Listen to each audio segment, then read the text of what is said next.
Bien-aimés, sous vos acclamations, j'invite en accueil le prophète, ambassadeur, Jésus. Est-ce qu'il y a des fils et des filles qui ont un Seigneur ici?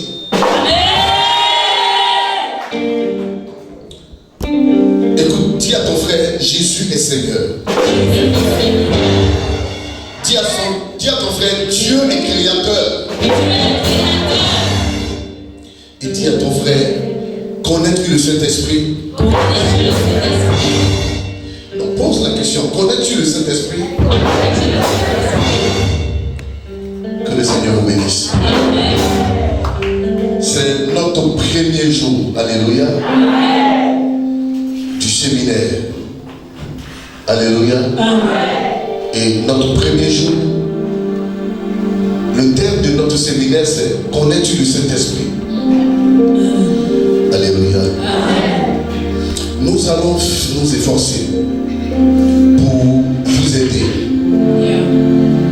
à connaître cet esprit dont on parle chaque fois. Dans nos églises, dans nos maisons, partout où nous passons, nous parlons d'un esprit. Nous parlons des esprits. Alléluia. Amen. Mais nous parlons d'un esprit. Amen. Et pour parler de lui, nous ajoutons le Saint-Esprit. Est-ce qu'il est comme les esprits dont tout le monde parle? Est-ce qu'il est comme l'esprit de ton village? Est-ce qu'il est comme l'esprit des montagnes?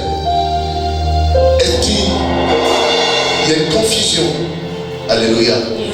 Donc pour ne plus qu'il y ait une confusion, il faut qu'on s'entretienne sur le Saint-Esprit. Il faut qu'on le connaisse. Il faut qu'on sache que l'esprit que nous adorons est différent de celui que les féticheurs adorent. Il est différent de celui que les marabouts adorent. Et il est différent de tous les esprits qui peuvent exister dans le monde entier. Si quelqu'un a écouté, si quelqu'un est d'accord, on adore puissamment le Seigneur. Écoutez, nous n'aurons pas trop de temps dans la semaine. Nous avons seulement 2 heures de temps. À 17h, faites l'effort d'être là à 17h. Alléluia. Parce qu'à 18h, moi j'arrête. Pour que ceux qui partent loin, pardon, 19h, ceux qui partent loin puissent avoir un véhicule pour rentrer chez eux. Alléluia. Je crois que notre Dieu est un Dieu fidèle. C'est vrai que nous avons commencé timidement, mais avant le dimanche, alléluia, on n'aura pas de place ici. Parce que ce que tu vas entendre va t'exciter à faire venir ton voisin, à dire à ton frère, viens, allons écouter. Parce que là-bas, on nous enseigne des choses que nous ignorons. Et même si tu le sais, mais il aura un ajout sur ta connaissance. Tu ne peux pas venir ici et puis ne pas apprendre quelque chose, c'est pas vrai. On acclame le Seigneur pour le coup.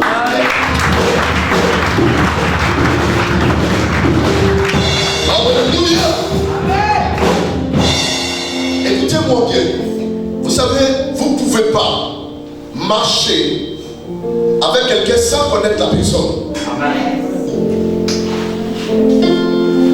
En la vérité, les gens sont toujours surpris et les gens sont toujours étonnés.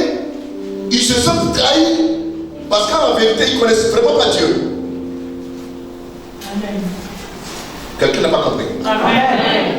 Je dis bien que les chrétiens se sont trahis. Les chrétiens souvent sont étonnés que on leur a il marche avec le Seigneur, mais les choses ne vont pas comme il s'y attendait. Donc du coup, ils se découragent, ils se fâchent, ils abandonnent la main du Seigneur. D'autres même refusent de venir à l'église. Alléluia. D'autres même refusent de venir à l'église. Quand tu leur demandes, ils te disent carrément, papa, moi je suis découragé. Prophète, moi je suis déçu. Alléluia. Mais en vérité, si on vous avait présenté Dieu tel qu'il est, quelles que soient les circonstances, je ne crois pas que vous serez découragé.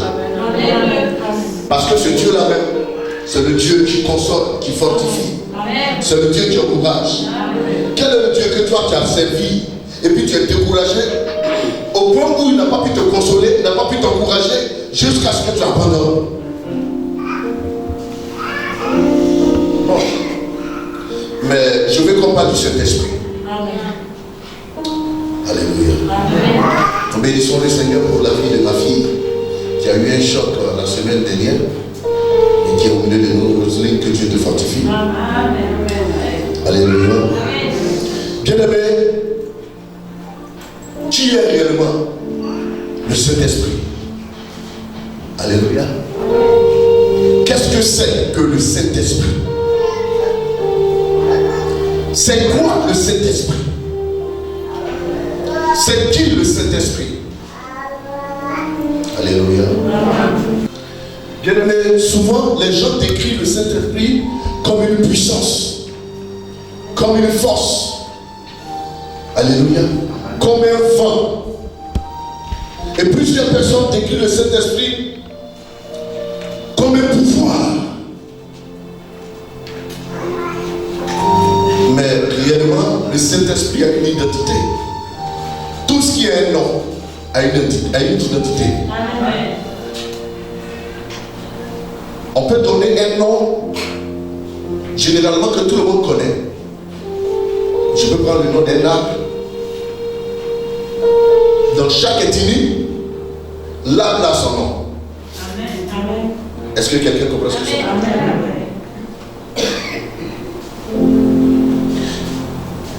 Dans chaque ethnie, l'arbre a son nom. Tu vas dire qu'on appelle ça Amangre. Mais quelqu'un va regarder ça, va te dire, ah, chez nous on n'appelle pas ça Mangre, mais on appelle ça Bekuma. Alléluia. Mais tout, quels que soient les noms que vous allez donner à ce table-là, il a un nom commun. C'est le nom scientifique. Et en bon français, tout le monde doit connaître ça. On dit oui, on appelle ça comme ça, on appelle ça comme ça. Mais quand vous allez trouver ceux qui ont étudié l'arbre ou les arbres, comme les autres forêts, ils vous donneront un nom. Ou quand vous serez au Gabon, les scientifiques aux forêts vous donneront le même nom. Si vous êtes en France, ils vont vous donner le même nom. Pourquoi? Parce que ça c'est son nom typiquement à lui. Et ce nom-là, c'est ce qu'on appelle le nom scientifique. Et c'est pas vous comprenez ce que je suis en train de dire.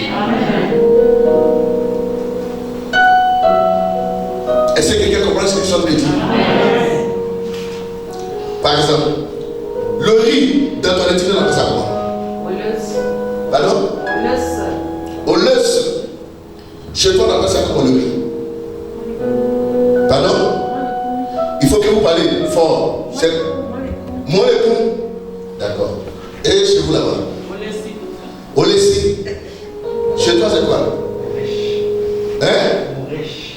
Dans ce petit périmètre, nous venons de retrouver combien de noms? 4 noms. Chez nous, on appelle ça Awo. C'est lourd, hein? Ça, c'est chez les amis. Maintenant, chez les Baoulés, on appelle ça Avier. Chez les Bété, Saka. En français, on appelle ça comment? En français, on appelle ça comment? En français, on appelle ça comment? En français, on appelle ça comment? Vous voyez que le nom en français, chacun ne donne pas un autre nom si ce n'est le vrai nom.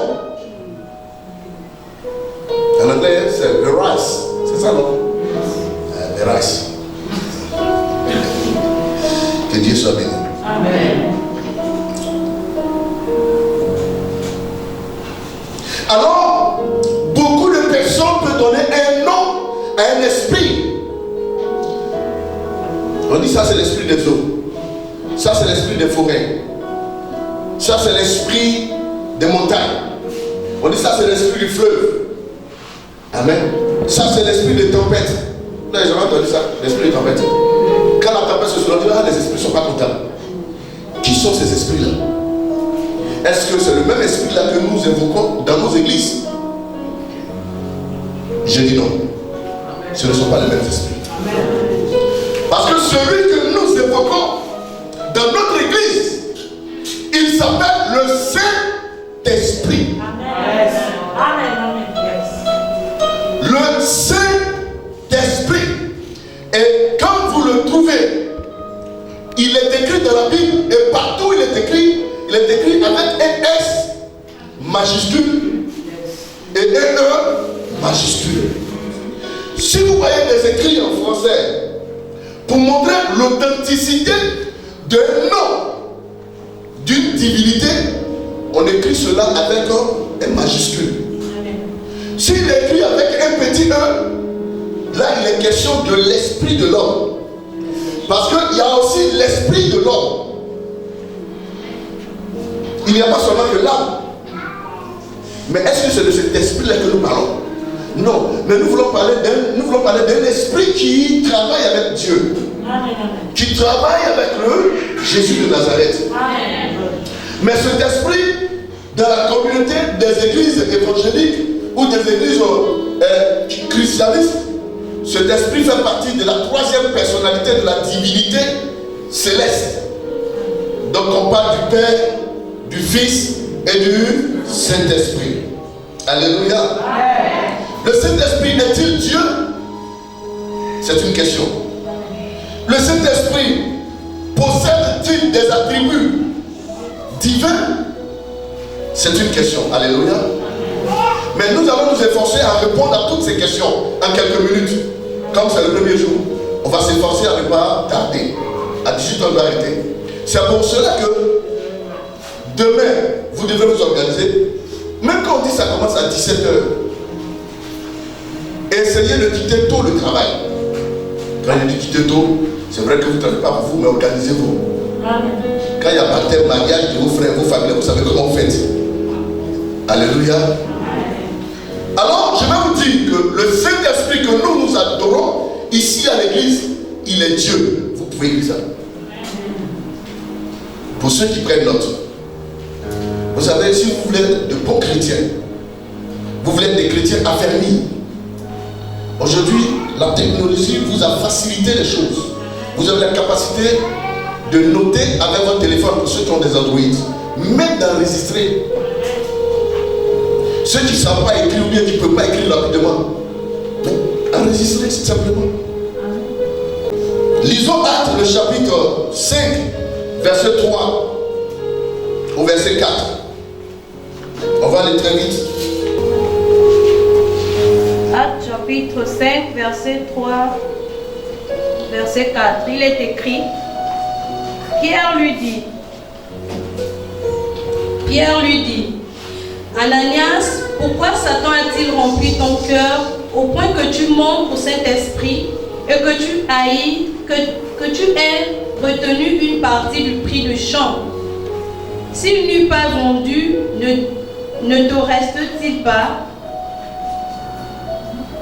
Et après qu'il a été vendu, le prix n'était-il pas à ta disposition? Comment as-tu pu mettre en ton cœur un pareil dessein? Ce n'est pas à des hommes que tu as menti, mais à Dieu. Ce n'est pas à des hommes que tu as menti, mais à qui? À Dieu. Alléluia. Que le nom du Seigneur soit béni. Pendant ce temps, tu peux commencer déjà à préparer le test. Asseyez-vous s'il vous plaît. Préparez-vous le test, Acte le chapitre 28, le verset 25 à 27. Écoutez ce que Pierre va dire. L'histoire d'Ananias et Saphira, vous pouvez commencer dans le verset 1. Vous comprenez? Quand le christianisme a commencé, il s'est trouvé que chaque personne vendait ses biens, venait déposer au pied des apôtres et ils partageaient ça à l'église. Hein, de sorte que personne ne manquait de quelque chose. Et ils étaient tous unis dans le Seigneur. Alléluia. Et quand les autres ont vendu pour eux, ils sont venus, ils ont partagé, ils ont donné un peu aux frères, ils ont donné un peu à la soeur, à la cousine, et tout le monde a eu. Mais Ananias et Saphira, c'est un monsieur et sa femme. Le monsieur s'appelle Ananias, sa femme s'appelle Saphira. Ils avaient un terrain, ils sont allés vendre le terrain. Nous allons prendre un prix banal. Le terrain coûtait 35 000. Vous comprenez? Ils ont divisé en deux. Et 35 000 divisé par deux, ça fait combien? Ça fait 17 000 combien? 500. Et c'était combien? 35 500. Ils ont pris les 35 500 sur une déposition auprès des apôtres. Et puis ils ont gardé les 35 500 où? À la maison. C'est pas ce qui s'est passé? Alors, regardez ce qui va se passer. Quand ils sont arrivés, la Bible dit que le Saint-Esprit va révéler ça à qui? À Pierre. Que les gens qui sont venus devant toi là ont menti. Et que à la vérité, c'est pas quoi? 17 500. Mais ils ont divisé et ils ont caché le reste. La réaction de Pierre était quoi? Pierre lui dit, Ananias, pourquoi Satan a-t-il rempli ton cœur au point que tu mens au Saint-Esprit? Alléluia. Amen. On dit la menti a-t-il? Mais à la fin du verset, on dit, il dit quoi? Il dit, ce n'est pas à des hommes que tu as menti, mais à Dieu. Amen. Alléluia. Amen. Donc ici, Dieu, par l'Esprit, révèle à Pierre que le Saint-Esprit, à qui Pierre et Ananias est en train de mentir, ce Saint-Esprit-là, c'est Dieu lui-même. Est-ce que quelqu'un comprend? Parce qu'il dit que, pourquoi as-tu menti au Saint-Esprit? Et à la fin, il dit, ce n'est pas au Saint-Esprit que tu as menti, aux hommes que tu as menti, mais c'est à Dieu que tu as menti. À la vérité, est-ce que on voyait Dieu là, le jour où ils étaient en train de mentir? Qui était devant eux? C'était les apôtres. Donc si ici on devrait mentionner que Ananias et Saphira, ou Ananias a menti à quelqu'un, c'est à qui il a menti? À Pierre, aux apôtres. Mais l'apôtre Pierre dit, pourquoi tu mens au Saint-Esprit? Ça veut dire quoi? Ça veut dire que Pierre est en train de dire à Ananias que comment tu peux être rempli de malice au point où tu ne crois pas que le Saint-Esprit connaît ce que tu faisais quand tu étais de l'autre côté. Alors que nous savons généralement que quand on parle, on attribue ces trois attributs-là à Dieu, qu'il est omnipotent, omniscient et omniprésent. Celui qui est présent partout à la fois, c'est celui qui est omnipotent. Celui qui sait tout à la fois, c'est celui qui est omniscient. Non, omniprésent, pardon. Et omnipotent, c'est celui qui a le pouvoir de tout faire. Donc il dit, comment as-tu menti au Saint-Esprit? Ce n'est pas aux hommes que tu as menti, mais c'est à Dieu. Donc ça veut dire que les apôtres reconnaissent que le Saint-Esprit est Dieu. Amen. Alléluia. Amen. Ça veut dire que le Saint-Esprit, c'est lui qu'on appelle le Dieu créateur même.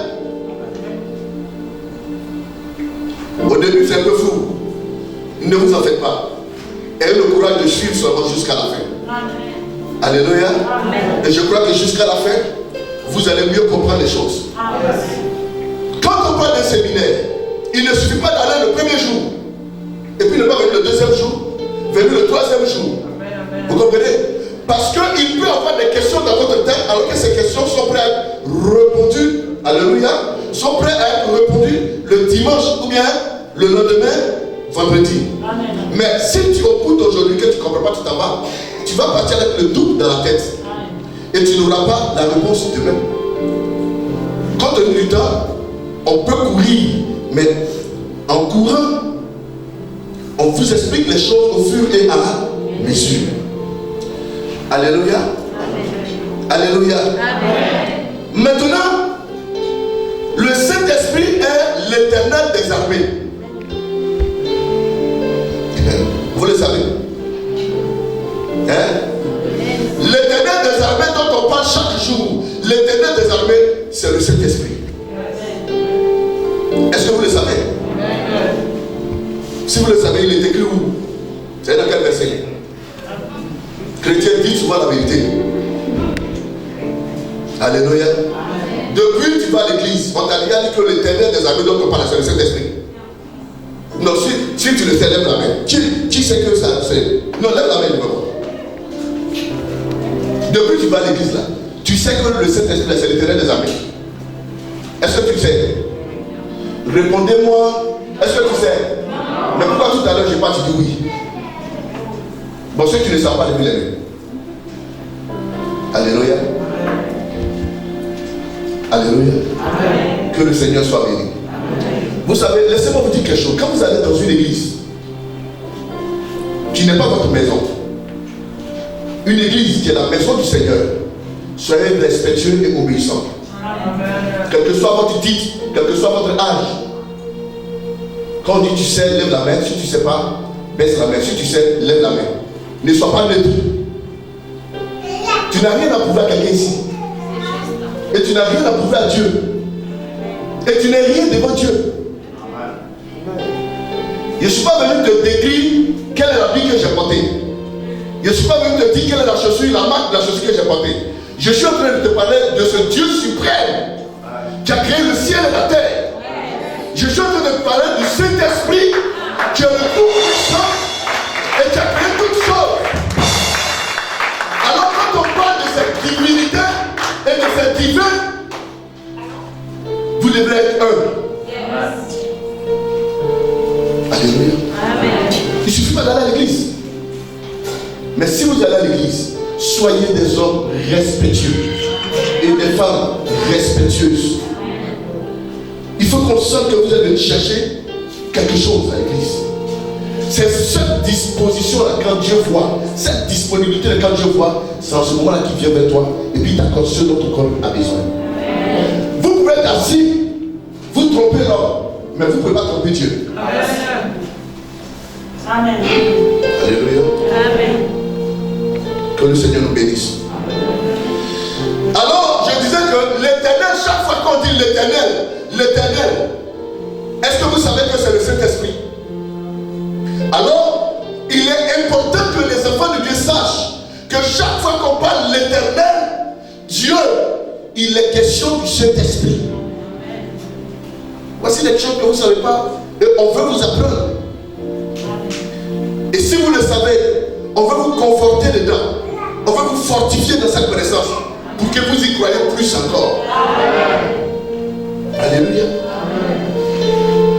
Maintenant, pour le vérifier, il faut le comparer à deux versets. Que vraiment, le Saint-Esprit est l'Éternel Dieu. Le premier verset, lisons cela. Actes chapitre 28, à partir de quoi? Le verset 25 au verset 27. Alléluia. Actes chapitre 28, verset 25 à 28.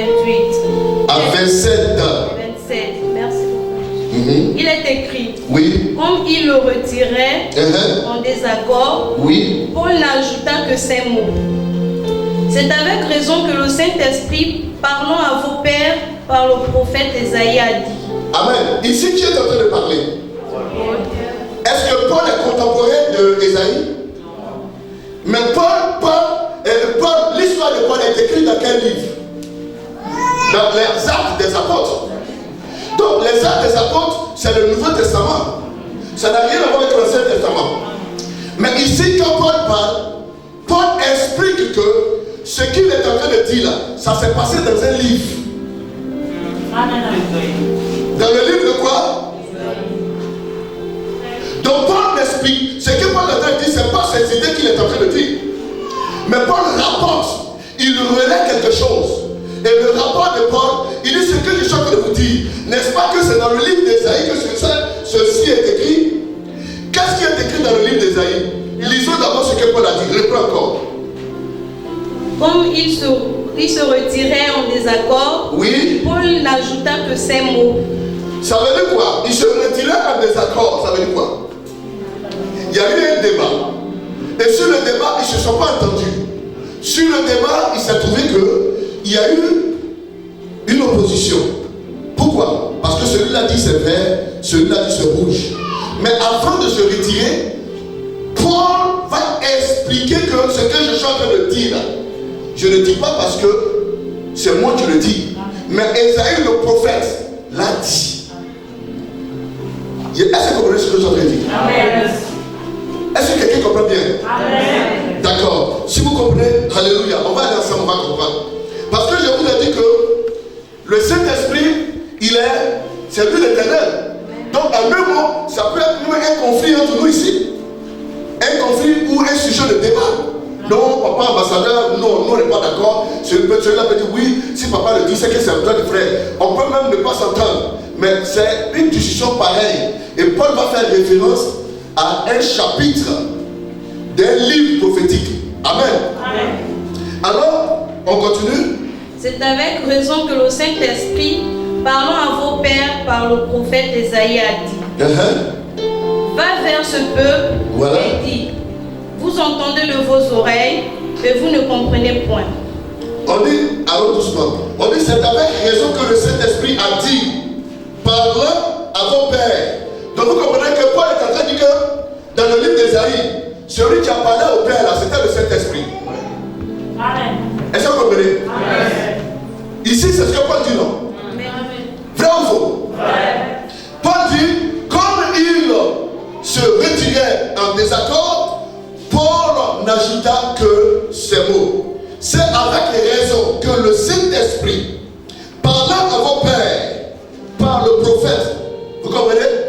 Donc celui qui a poussé le prophète Ésaïe à parler là, c'était qui? C'est ce que Paul dit, non? Maintenant, qu'est-ce que Ésaïe a dit? Lisons maintenant ce qu'Ésaïe a dit. Va vers ce peuple et dis: Oui. Vous entendez de vos oreilles, Vous entendez de vos oreilles, et vous ne comprenez point. et vous ne comprenez point.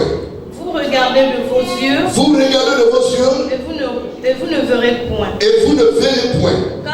Car le cœur de ce peuple Car le cœur de ce peuple est devenu insensible. est devenu quoi? Insensible. Insensible, oui. Ils ont endurci leurs oreilles, Oui. et ils ont fermé leurs yeux. Oui. De peur qu'ils ne voient de leurs yeux, qu'ils n'entendent de leurs oreilles. Alléluia. Amen. De peur que quoi? Qu'ils ne voient de leurs yeux, et qu'ils n'entendent de leurs oreilles. Ça, c'est ce que Paul explique, non? On continue? Est-ce que c'est terminé? On continue. Qu'ils ne comprennent de leur cœur, qu'ils ne convertissent, et que je ne les guérisse. Bon. Amen. Acte le chapitre 28, le verset 27 au verset 27. Paul dit que Ésaïe, le jour où Ésaïe parlait de ça, de ces paroles-là, de vos pères-là, Paul dit que c'est le Saint-Esprit qui a parlé à qui? À Ésaïe, n'est-ce pas? Maintenant, nous allons voir dans le livre d'Ésaïe. Ésaïe va nous dire qui lui a parlé ce jour-là. Alléluia. Ésaïe le chapitre 6, le verset 3. Et puis après on lit le verset 8 au verset 10. Allons-y. Ésaïe chapitre 6, verset 3. Oui. Il est écrit, Écoutez bien, hein, il est écrit. ils criaient l'un à l'autre et disaient: Et disait. Saint, Saint, Saint est l'Éternel des armées. Amen. C'est est qui? Est l'Éternel des armées. Donc ici dans le livre d'Ésaïe, il est question de l'Éternel des armées. Donc celui qui est sur le point de parler, c'est qui? C'est l'Éternel des armées. Donc je vous ai dit que le Saint-Esprit c'est l'Éternel des armées. Pour vous prouver, je suis allé avec toi un test de Actes le chapitre combien? 28. verset 25 à 27. Et dans le livre de Actes, le chapitre 28, Paul est en train d'expliquer que le Saint-Esprit a parlé à Esaïe et a dit à Esaïe que voici ce que vos pères ont fait et voici comment Dieu les a traités. Maintenant, on va interroger Esaïe pour dire ce jour-là, Paul a dit que le Saint-Esprit t'a parlé. Ce jour-là, qui t'a parlé? Maintenant, Esaïe, lui, il nous fait entendre, il nous fait comprendre que celui qui lui a parlé ce jour, quand il prophétisait, c'était qui? L'Éternel des armées. Maintenant, les paroles que Paul a sorties là-bas, on va voir si c'est les mêmes paroles ici ou si ce n'est pas les mêmes paroles. Est-ce que quelqu'un comprend? Amen. On lit alors. Ils criaient l'un à l'autre, oui, et disaient, Saint, Saint, Saint est l'Éternel des armées. Oui. Toute la terre est pleine de sa gloire. Toute la terre est pleine de sa gloire. On lit le verset 8 au verset 10.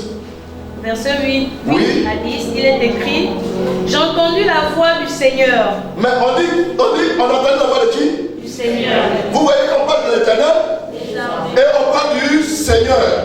Paul dit que c'est le Saint-Esprit qui a parlé ce jour-là.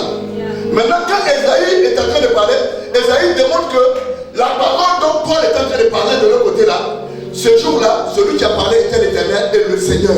Amen. Alléluia. Amen. Et il dit quoi? J'ai entendu la voix du Seigneur disant, qui enverrai-je?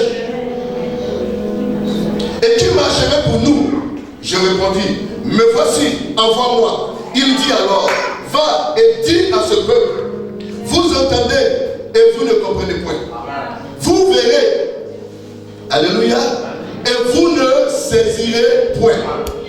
Rends insensible le cœur de ce peuple, incrédule ses oreilles, et bouche-lui les yeux, pour qu'il ne voie point de ses yeux, n'entende point de ses oreilles, et ne comprenne point de son cœur, ne se convertisse point et ne soit point guéri. Amen. Alléluia. Amen. Est-ce que quelqu'un a compris ça? Amen. Je ne sais pas si vous suivez ce que je suis en train de faire. Donc Paul dit que celui qui a parlé à votre père, cette parole d'Esaïe là, c'est le Saint-Esprit.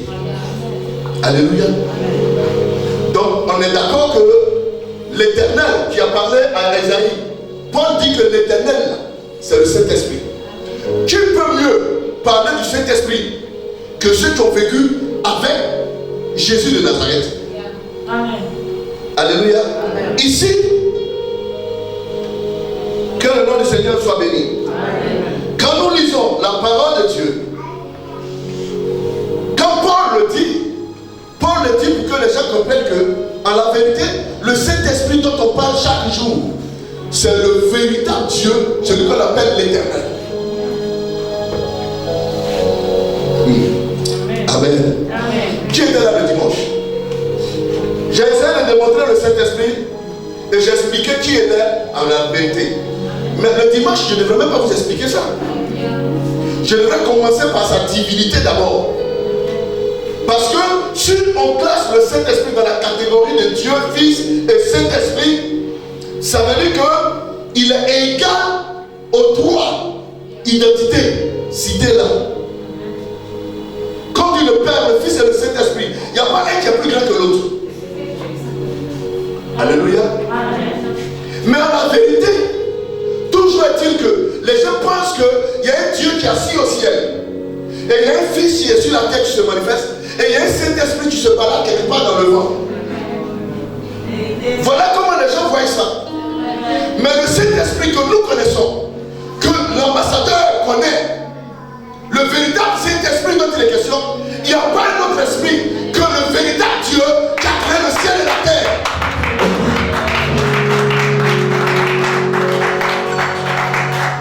Si vous me suivez jusqu'à la fin, vous allez comprendre. À la fin, vous allez dire, oh, donc c'est vrai. Mais jusque-là, je sais que c'est beaucoup flou encore dans l'esprit des gens. Mais suivez-moi. Pour ceux qui étaient là le dimanche, je sais que c'est pas trop flou. Parce que c'est ce que je suis en train de dire maintenant là. Pour Jésus qui est Dieu, vous avez vu que c'était normal.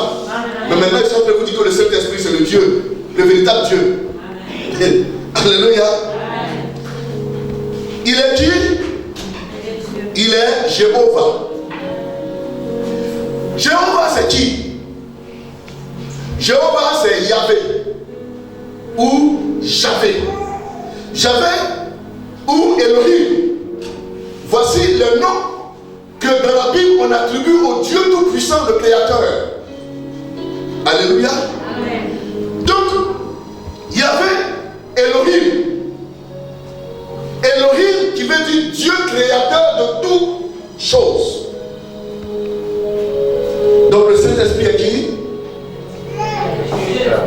Il est Yahvé. S'il est Yahvé, ça veut dire qu'il est vraiment Dieu. On va prendre encore 2 versets pour faire une comparaison. Alléluia. Pourquoi on aille vite, ma fille? C'est pas grave, c'est pas. J'ai le verset là-dedans. On va aller rapidement. Amen. C'est pour cela que on acclame le Seigneur pour ma fille. On peut vous dire, alléluia. Voilà. Donc à 18h, nous allons arrêter. 19h, pardon. Autant pour moi. Donc nous allons prendre 2 versets. Nous allons lire Hébreux le chapitre 3, le verset 5 au verset 9. Alléluia. Hébreux combien? Hébreux 3, verset 7 au verset 9.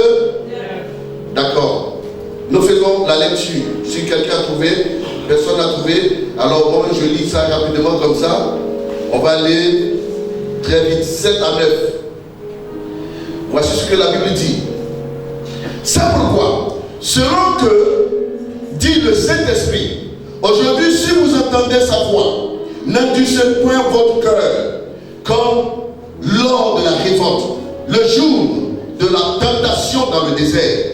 Alléluia. Est-ce que vous comprenez ce que je suis en train de dire? Comme lors de la révolte, le jour de la tentation dans quoi? Dans le désert. N'endurcissez pas vos cœurs, comme lors de la révolte, le jour de la tentation encore dans le désert. N'est-ce pas? Verset 9 dit quoi? Où vos pères me tentaient pour m'éprouver, et il vit quoi? Il vit quoi? Pendant 40 ans. Alléluia. Dans le désert, qui parlait? Qui a envoyé Moïse?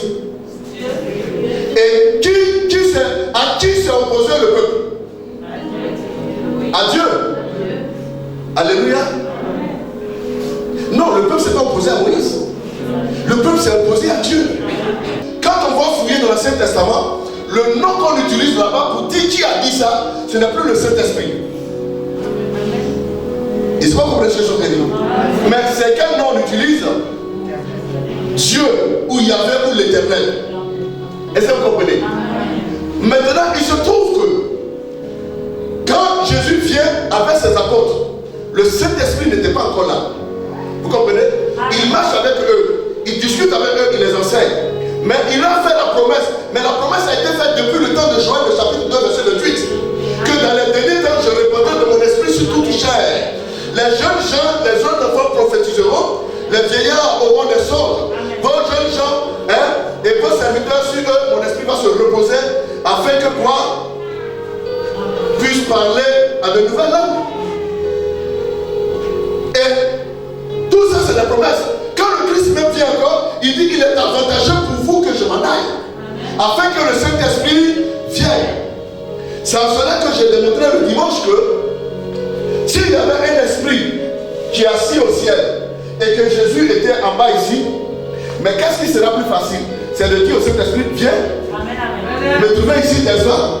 Il ne vous est jamais arrivé que, même si vous êtes jumeaux, et que votre jumeau à la maison, on peut vous voir et puis on dit, mais toi tu ressembles à Jacques, hein?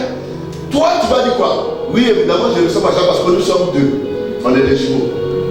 Et puis les gens doutent, on dit non c'est faux, c'est toi. On commence à t'accuser. Ce qui sera simple pour te défendre, parce que si c'est Jacques qui a fait quelque chose qu'on veut le condamner, toi si tu veux te défendre, qu'est-ce que tu fais? Tu appelles Jacques pour prouver que, ah, voici mon frère jumeau dont je parle, on se ressemble. Si c'est lui qui a fait, vraiment, rêver au gloire à lui. N'est-ce pas? Pourquoi? Parce qu'à la vérité, il y a deux personnes. Mais si c'est toi vraiment tu as fait ça, et que tu veux usurper pour dire que non, on est deux, et que l'autre est de l'autre côté là-bas, mais les policiers sont intelligents. Ils vont dire, bon, toi tu restes ici, appelle ton frère pour qu'il vienne nous trouver ici. Parce que si tu l'as dit non, laissez-moi l'appeler mon frère, il ne peut pas te laisser partir. Puisque vous êtes vraiment deux, il faut qu'il vienne. Amen. Amen. Mais si vous n'êtes pas vraiment deux, et que vraiment tu veux partir pour revenir, c'est à ce moment que tu peux dire, bon, en tout cas c'est pas moi, on n'est pas deux. Mais pour ne pas que les gens détectent qui tu es réellement, tu l'as dit non, bon écoutez, c'est vrai que le Saint-Esprit doit venir, mais laissez-moi, je vais aller. Amen. Et puis je vais le faire venir. Est-ce que vous comprenez? Et puis quoi? Je vais le faire venir. Mais pourquoi? C'est parce que la vérité, il n'y a pas un autre esprit quelque part. C'est la même personne qui doit partir, enlever ses vêtements de fils, et puis porter ses vêtements de esprit.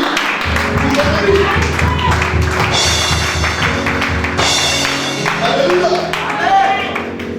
Donc, à deux mots, vous allez comprendre que subtilement, Jésus-Christ a toujours fait savoir aux gens que le Saint-Esprit dont il est question, c'est le lui-même qu'il est.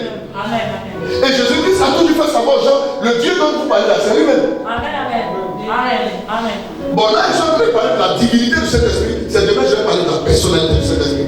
Dans ce moment, vous allez voir que le Saint-Esprit n'est pas un autre que Jésus de Nazareth. Mais pour aujourd'hui, vous allez voir que le Saint-Esprit, c'est Dieu lui-même.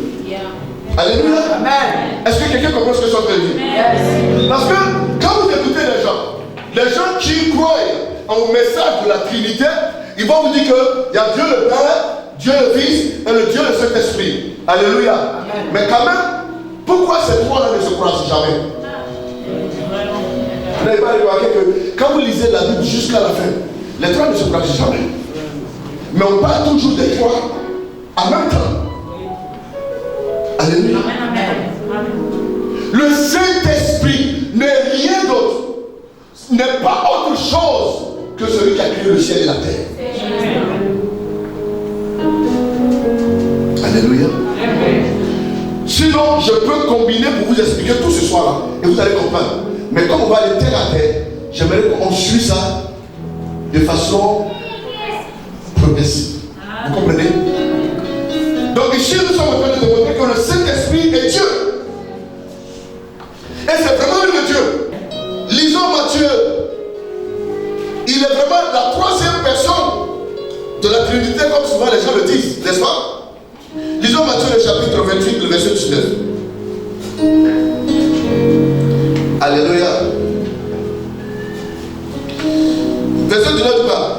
Allez, faites de toutes les nations des disciples, les baptisant au nom du Père, un, au nom du Fils, deux, et au nom du... Il y a combien de personnes ici? Il y a le Père, il y a le Fils et le Saint-Esprit. Alors, amen. En la vérité, il y a des vérités que Jésus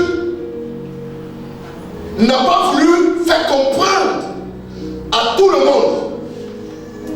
Alléluia. Vous allez comprendre que Jésus parlait beaucoup en parabole. Beaucoup. Mais quand il avait ses disciples, il laissait la parabole et il expliquait les choses de terre à terre à ses disciples. Est-ce que quelqu'un comprend ce que je suis en train de dire? Assez. Assez comme dire. Ah d'accord. Que le Seigneur te bénisse. Et allez faire de toutes les nations mes disciples, les baptisant au nom du Père, au nom du Fils et au nom du Saint-Esprit. Donc du coup, les gens pensent que il y a trois dieux. Il y a Dieu le Père, il y a Dieu le Fils et il y a Dieu le Saint-Esprit. À la vérité, il y a un seul Dieu qui existe. Mais un seul Dieu qui se manifeste en trois identités, en trois personnages différents. Est-ce que vous comprenez ce que je suis en train de dire?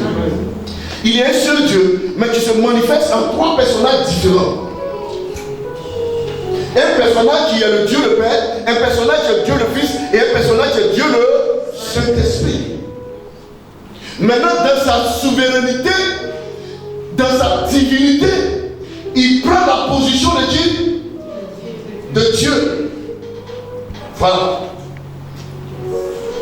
Maintenant, quand il se dépouille de toute sa gloire, il prend la forme de fils pour venir sur la terre faire quoi? Pour venir réconcilier l'homme avec le Père. Mais en la vérité, un homme est composé d'âme, d'esprit et de corps. Amen. Vous comprenez? Donc le corps qui est le corps, Jésus. Est-ce que vous comprenez ce que je suis en train de dire? L'esprit qui est l'esprit, le Saint-Esprit. Et l'âme qui retourne à Dieu parce qu'elle vient de Dieu, c'est ça qui est Dieu.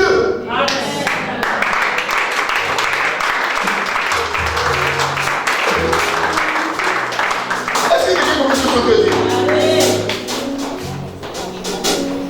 Pourquoi? Vous allez comprendre que il y a ce qu'on appelle la parabole. Vous connaissez une parabole? Quelqu'un connaît une parabole? Voilà. Quand vous prenez la parabole, elle est fixée, n'est-ce pas? Et puis également, il y a quoi? Il y a l'antenne. Et puis il y a la télé. Alléluia. La parabole, l'antenne, et puis la télé. Vous comprenez ça? Vous allez comprendre que si la parabole est orientée, si on doit fixer l'antenne, on doit orienter l'antenne vers la parabole. N'est-ce pas? Donc l'antenne capte ce que la parabole donne. Et l'antenne aussi, quand elle a capté les ondes de la parabole, elle donne ça à qui? À la télé. Et la télé donne quoi? Les images. Mais si l'antenne est mal fixée, les images peuvent sortir mais brouillées. On peut voir un peu les hommes, même on peut les voir même pencher. Est-ce que quelqu'un comprend? Mais à force de régler, les images deviennent nettes. Est-ce que quelqu'un comprend ce que je veux dire? Est-ce que quelqu'un comprend ce que je veux dire? Mais en la vérité, vous allez comprendre que si votre esprit est connecté à l'âme, c'est l'âme qui reçoit de Dieu. L'âme communique à l'esprit, l'esprit communique au corps et le corps exécute. Est-ce que vous comprenez ce que je suis en train de dire? Mais tout dépend de votre connexion. Si vous avez une mauvaise connexion, vous ne pouvez pas produire de bonnes images. Parce que l'image que vous produisez dépend de la connexion que vous avez. Et ici, il faut qu'on vous explique que l'esprit dont il est question, il est véritablement le Saint-Esprit. Les gens vont me dire, mais vraiment, jusqu'à présent, ce qu'il dit, je ne comprends pas. Est-ce que vous savez que c'est lui-même le Dieu créateur, le Saint-Esprit? C'est lui qui a créé toutes choses. Amen. Alors, lisons ça dans le livre. D'abord, non, lisons d'abord, oui, dans le livre Genèse, le chapitre 1, verset 2. 1 à 2. Genèse 1, verset 1 à 2. Quelqu'un a trouvé? Il est dit au commencement, Dieu créa les cieux et la terre. On dit qui a créé les cieux et la terre? Dieu. N'est-ce pas? Dieu créa les cieux et la terre. La terre était informe et vide. Il y avait les ténèbres à la surface de la Bible. Et l'Esprit de Dieu se mouvait au-dessus des eaux. Alléluia. Amen. Maintenant, on va comparer ça à une prophétie que Ésaïe a libérée un jour. Ésaïe dit quoi dans le chapitre 45, le verset 18?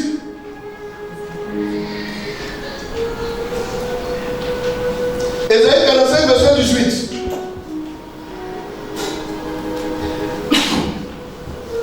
Quelqu'un a vu? On fait la lecture? On dit, car ainsi parle l'Éternel, le créateur des cieux, n'est-ce pas? Le seul Dieu qui a formé la terre, qui a fait et qui l'a affermi, qui l'a créé pour qu'elle ne fût pas déserte, qui l'a formé pour qu'elle ne fût pas habitée. Je suis l'Éternel, il n'y a point d'autre Dieu. C'est pas que j'avais parlé. Il montre sa divinité et puis il montre qu'après lui, il n'y a personne d'autre qui peut créer. Parce que c'est lui qui a créé toutes choses. parle? Alléluia. Qui a parlé? Maintenant, Job va nous révéler quelque chose de très important. Job 33, verset 4. L'Esprit de Dieu m'a créé et le souffle du Tout-Puissant m'anime. Alléluia. Amen. Ici, Dieu revendique que toute la création, c'est lui qui l'a fait. Job dit que, alléluia, l'Esprit de Dieu m'a créé. Vous ne comprenez pas quelque chose? L'Esprit de Dieu m'a créé, le souffle du Tout-Puissant m'anime. Alors que nous nous souvenons que dans Genèse, chapitre 2, quand Dieu a créé l'homme, Dieu a soufflé quoi? Un souffle dans l'homme. Et c'est le souffle là qui a fait que l'homme a commencé à être un homme mobile. N'est-ce pas? Et c'est le souffle qui a commencé à animer l'homme. Et Job dit que non seulement le souffle qui l'anime, mais c'est le Saint-Esprit qui l'a créé. Donc le Saint-Esprit là, c'est qui au fait? Vous voyez que Dieu s'est révélé à des différentes personnes par son esprit, que c'est lui-même le Saint-Esprit, le créateur des cieux et de la terre. Oh, votre amen est trop faible. J'ai l'impression que vous ne comprenez pas encore. Alléluia. Bon, mais lisons maintenant le psaume 104, verset 30. Il dit, tu envoies ton esprit, ils sont créés, et tu renouvelles la face de la terre. Alléluia. Tu envoies ton esprit et ils sont créés. Donc, à la vérité, qui crée? Dieu envoie son esprit et c'est son esprit qui crée en fait. Voilà ce que ça veut dire. Tu envoies ton esprit et ils sont créés. Qu'est-ce qui est créé? Tout ce que vous pouvez imaginer. Ici, David, dans sa gloire, en train d'adorer Dieu, Dieu va nous révéler que tout ce qui a été créé, c'est parce que Dieu a envoyé son esprit et c'est son esprit qui a tout créé. Et Dieu revendique que c'est lui le Dieu créateur. Alors que lui et son esprit sont indissociables. Alléluia. Donc, en un mot, qui a fait? Vous prenez quelqu'un, maman Élise. Vous voyez ma fille qui est là? Elle est ministre des Affaires étrangères, c'est ça? Elle ne faut pas que tu sois pris dans le truc. Elle est ministre des Affaires étrangères. N'est-ce pas? Vous l'appelez comment? Madame le... Oui, la ministre comme le ministre, ça se dit. Vous n'avez pas peur de le prononcer. Madame le ministre. N'est-ce pas? Bon, les élections municipales. Elle est élue maire. On l'appelle quoi? Bon, législative. Elle est élue quoi? On l'appelle quoi? D'accord. Quand elle se trouve à la mairie, les gens doivent l'appeler comment? Hein? Et quand elle se trouve à l'Assemblée nationale, on doit l'appeler comment? Honorable, député. Quand elle est dans son ministère, on l'appelle comment? Voilà. Mais de toute cette hiérarchie, qu'est-ce qui chapeaute? Alléluia. C'est madame le ministre. N'est-ce pas? Mais est-ce qu'on peut l'enlever du côté pour dire que non, c'est député, elle n'est pas ministre? On peut faire ça? Non. Mais c'est une seule personne qui a 3 postes. Amen. Amen. Vous comprenez? Qu'elle est à la mairie, c'est le maire. Qu'elle est à l'Assemblée, c'est le député. Qu'elle est dans son poste ministériel, c'est madame le ministre. Vous comprenez? Mais de tous les 3, quand on voit la position, c'est madame le ministre qui est plus élevé. Après madame le ministre, vous voyez qui? Hein? Député. Mais c'est commune, député c'est région. Alors, parce qu'on connaît les religions, on ne connaît pas ça aussi. Alléluia. Donc va t'asseoir. Alors Dieu dans sa divinité, il se révèle avec Dieu. Mais quand il vient sur la terre pour se réconcilier avec ses gens, ses enfants, il vient avec le Fils. Vous comprenez? Mais comme la promesse de l'Esprit a été faite, comme il n'y a pas un autre Dieu là-bas, il n'y a pas un autre esprit, et que lui, il est encore ici pour dire non, le Saint-Esprit va venir le trouver. Il dit, il est avantageux pour vous que je m'en aille, afin que le Saint-Esprit vienne. Qu'est-ce qu'il veut dire? Il est avantageux pour vous que je m'en aille. Ça veut dire tout simplement, aussi longtemps que je n'y vais pas, et que vous me maintenez, le Saint-Esprit ne viendra pas. Amen. C'est juste pour vous dire que le Saint-Esprit dont on parle, c'est pas qu'il est dans ce monde. Si vous me maintenez quand que je suis auprès de vous, je demeure auprès de vous. Mais le Saint-Esprit qui doit venir là, il faut que le Fils là parte pour revenir. Est-ce que quelqu'un comprend? Parce qu'au fur et à mesure, je vais vous expliquer de cette manière que vous comprenez ça doucement. Mais sinon, si nous sommes sur la divinité du Saint-Esprit. Alléluia. Il est déjà 19 heures. Que le Seigneur vous bénisse. Alléluia. Bon, laissez-moi terminer rapidement. Le Saint-Esprit, Matthieu le chapitre 1, verset 18. Le Saint-Esprit créa aussi le corps humain de Jésus. Alléluia. Est-ce que vous savez que c'est le Saint-Esprit qui a créé le corps de Jésus? Vous ne répondez pas bien. Les gens qui pensent que Jésus est plus clair que le Saint-Esprit parce que c'est lui qui a fait la promesse et c'est lui qui a donné le Saint-Esprit. Maintenant, vous écoutez ici. C'est le Saint-Esprit qui a créé le corps de Jésus même. Comment cela se fera-t-il? Il dit le Saint-Esprit te couvrira de son nom.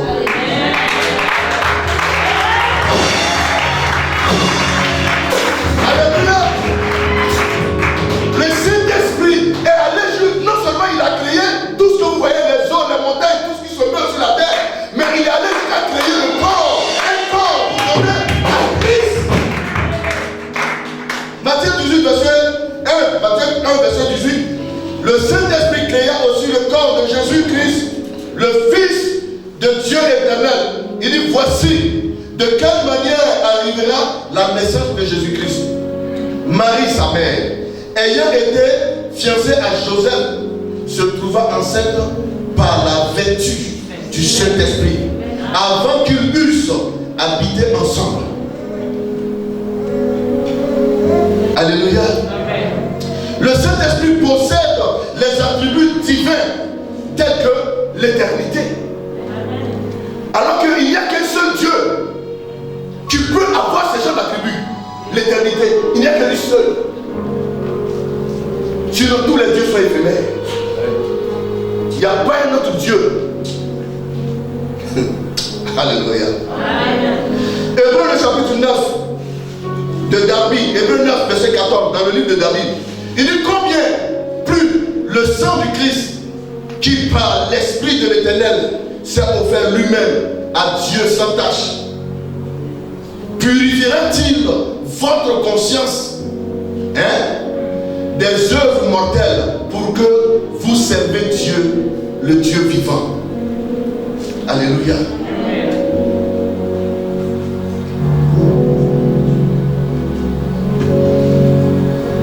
On lui va faire quoi? Il purifiera votre corps quoi?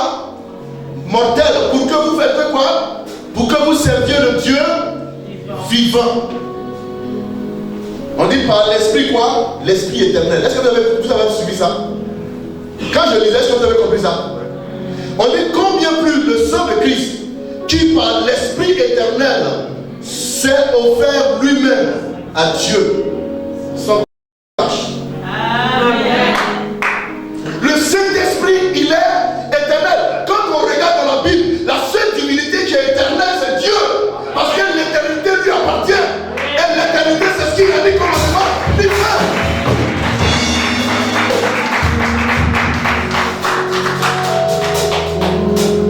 Alléluia.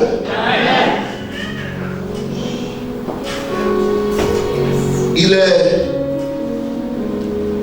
omnipotent. Il n'y a que Dieu seul qui peut être partout à la fois. Et qui peut avoir toute la puissance. Luc le chapitre 1 verset 35. L'ange Il répondit, le Saint-Esprit viendra sur toi et la puissance du Très-Haut te couvrira de son nom. C'est pourquoi le Saint-Enfant qui naîtra de toi sera appelé Fils du Très-Haut. Est-ce que quelqu'un a compris? Amen. Et la puissance du Très-Haut, qui allait couvrir? Qui vient avec cette puissance-là? Il dit la puissance du Très-Haut te couvrira. Amen. C'est le Saint-Esprit. C'est de lui qu'on parle. On ne parle pas de Dieu, on parle du Saint-Esprit. Amen. Lui, on dit la puissance du Très-Haut. Le Très-Haut là, c'est qui? C'est Dieu lui-même. Et la Bible dit que c'est le Saint-Esprit qui vient avec ça. Cette puissance là, c'est lui qui vient pour couvrir.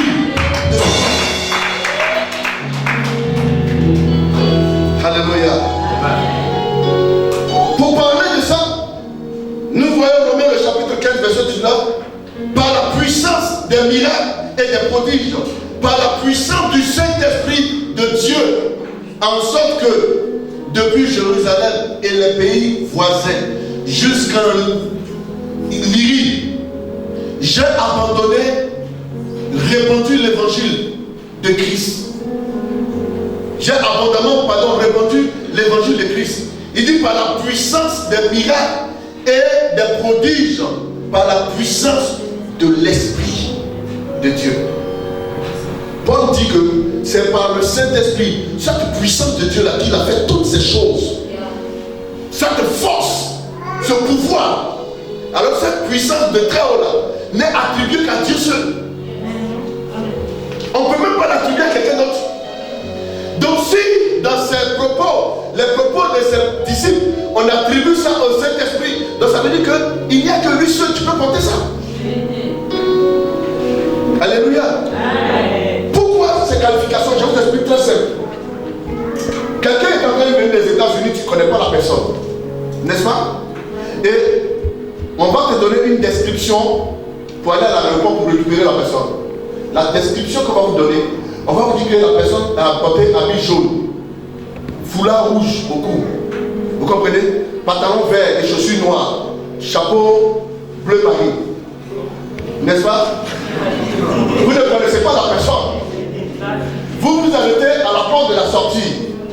Et puis du coup, vous voyez quelqu'un qui sort avec un chapeau bleu marine. Chemise comment? Jaune. Foulard quoi? Pantalon? Chaussures? Est-ce que vous avez besoin de savoir le nom de cette personne? Vous irez directement pour lui dire c'est vous, monsieur Franck? Vrai ou faux? Pourquoi? Parce qu'il y a une description qu'on vous a donnée. Donc si on vous dit que le Saint-Esprit est Dieu, et qu'on commence à prendre la description qu'on a donnée à Dieu pour l'attribuer à l'Esprit de Dieu, Dieu ne n'a pas besoin de vous faire un dessin. Est-ce que vous comprenez que tout ce qu'on a pris pour donner, pour décrire Dieu, on prend les mêmes descriptions pour décrire le Saint-Esprit. Donc ça veut dire que le Dieu dont on est en train de parler, en la vérité, mais c'est lui qui est là, le Saint-Esprit. Amen.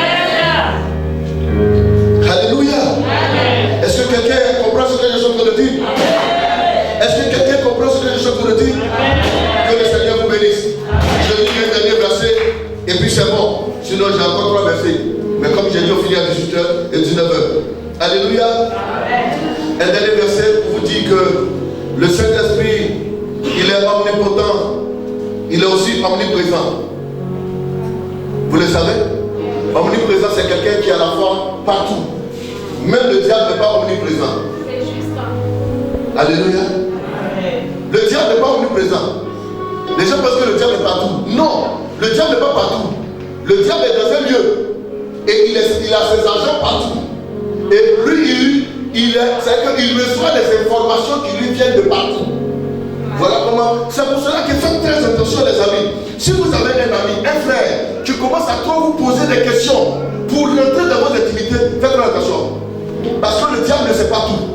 Le diable va te poser des questions, c'est les informations que tu lui donnes qui peuvent aller dans les problèmes qui sont contre toi. Alléluia. Si vous voyez quelqu'un qui est trop curieux à savoir comment vous gagnez votre argent, comment vous faites, c'est qu'il veut tout savoir dans les détails, il n'est pas loin d'être un sorcier. Parce que le sorcier ne travaille qu'avec les informations. C'est pour cela que la Bible dit que quand Jésus-Christ, après que les mages aient parlé au roi Hérode, on dit qu'il est pris de côté et s'informa minutieusement. Merci pour que tu sois béni. Il s'informa minutieusement sur ce Jésus de Nazareth. Et comme si cela ne suffisait pas, quand les gens partaient, il dit allez-y vous acquérir de ces nouvelles et puis venez m'en parler. Pour que moi aussi je parte l'adorer. C'est faux, c'était pas lui le tuer. Bien mes frères et sœurs. Alors le psaume 139, le verset 7 à 8 dit quoi? Où irai-je loin de ton esprit? Et où fuirai-je loin de ta face? Si je monte aux cieux, tu y es. Si je me couche au séjour des morts, tu y vois. Et me voilà. Donc, c'est que devant le Saint-Esprit, vous allez faire quoi? Si tu montes, il est là-bas. Si tu descends, il est là-bas. Tu vas dans ta chambre, il est là-bas. Il est omniprésent. Donc, et bien 14. Si vous êtes outragés pour le nom de Christ, vous êtes heureux parce que l'esprit de gloire, l'esprit de gloire, on n'a pas dit Dieu de gloire, on dit l'esprit de gloire. Alléluia, quelqu'un me comprend? L'esprit de gloire, l'esprit de Dieu repose sur vous. Donc l'esprit de gloire, dans les questions, c'est l'esprit de Dieu. Quand on dit l'esprit de Dieu, toi tu es composé de corps et d'esprit. Si quelqu'un te demande, montre-moi ton esprit, tu peux lui montrer ton esprit? Non. Mais ton corps, on ne peut pas le dissocier avec ton esprit. Ton esprit c'est toi, toi c'est ton esprit. Vous êtes un, vous marchez ensemble. On ne le voit pas, mais tu sens que tu as l'esprit en toi. Tu ne peux pas le toucher, mais tu sens qu'il est là. Alléluia. Alors qu'on dit l'esprit de gloire, et puis en même temps on dit l'esprit de Dieu. Pour vous dire que l'esprit de gloire dont on est en train de parler, ce n'est pas notre esprit, que l'esprit de Dieu lui-même en personne. Donc c'est que Dieu son esprit là, c'est ça l'esprit de gloire. Et c'est le Saint-Esprit qu'on parle. Alors si on vous dit que le Saint-Esprit est Dieu, vous allez douter? Est-ce que vous pouvez douter? La souveraineté du Saint-Esprit. Quand on parle de souverain, ça veut dire qu'après, il n'y a pas. Lisons Corinthiens 12, 6, 11. Il y a diversité d'opérations, mais le même Dieu qui opère en tous, un seul et même esprit opère en tout. Cette chose les distribue à chacun en particulier comme il veut. Donc il y a un seul Dieu, mais on dit c'est le Saint-Esprit seul qui opère toutes ces choses, et c'est le Saint-Esprit seul qui donne à tout le monde comme il veut. Alors qu'on vous enseigne dans les églises qu'il n'y a que Dieu seul qui bénit, et que c'est Dieu qui donne toutes choses. Et ici, Paul dit, c'est le Saint-Esprit qui donne toutes choses, et il les distribue comme il veut. L'abondance, la richesse, la gloire, la prospérité, l'élévation. La Bible dit que c'est le Saint-Esprit seul, le seul qui distribue. Donc Dieu, on n'a pas mis Dieu derrière. Non, c'est pour vous dire, c'est lui-même le Dieu véritable.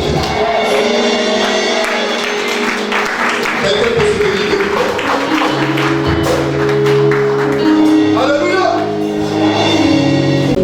Jean le chapitre 7, verset 13. Quand le consolateur sera venu, l'esprit de vérité, il vous conduira dans toute la vérité. L'esprit de vérité, il vous conduira dans quoi?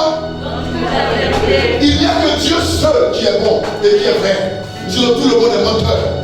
Mais on vous dit que c'est cet esprit-là seul qui est l'esprit de vérité. Et c'est lui qui doit nous conduire dans toute la vérité. Car il ne parlera pas de lui-même, mais il dira tout ce qu'il aura entendu. Il vous annoncera les choses à venir. Celui qui connaît les choses à venir. Alors que, quand vous allez écouter très bien, ils ont posé la question au Seigneur Jésus-Christ. Quand viendra donc les jours à venir où la fin du monde va arriver?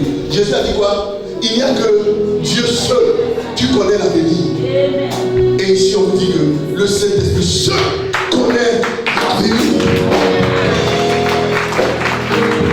Alléluia.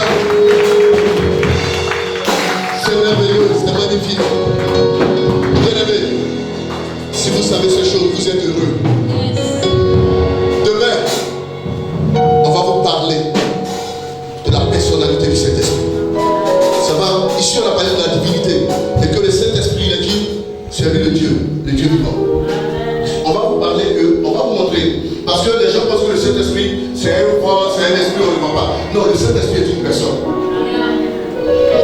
va le démontrer demain. Alléluia. À partir d'aujourd'hui, c'est-à-dire qu'à partir de demain, jusqu'à samedi, préparez-vous. Parce que ça peut chauffer à tout moment.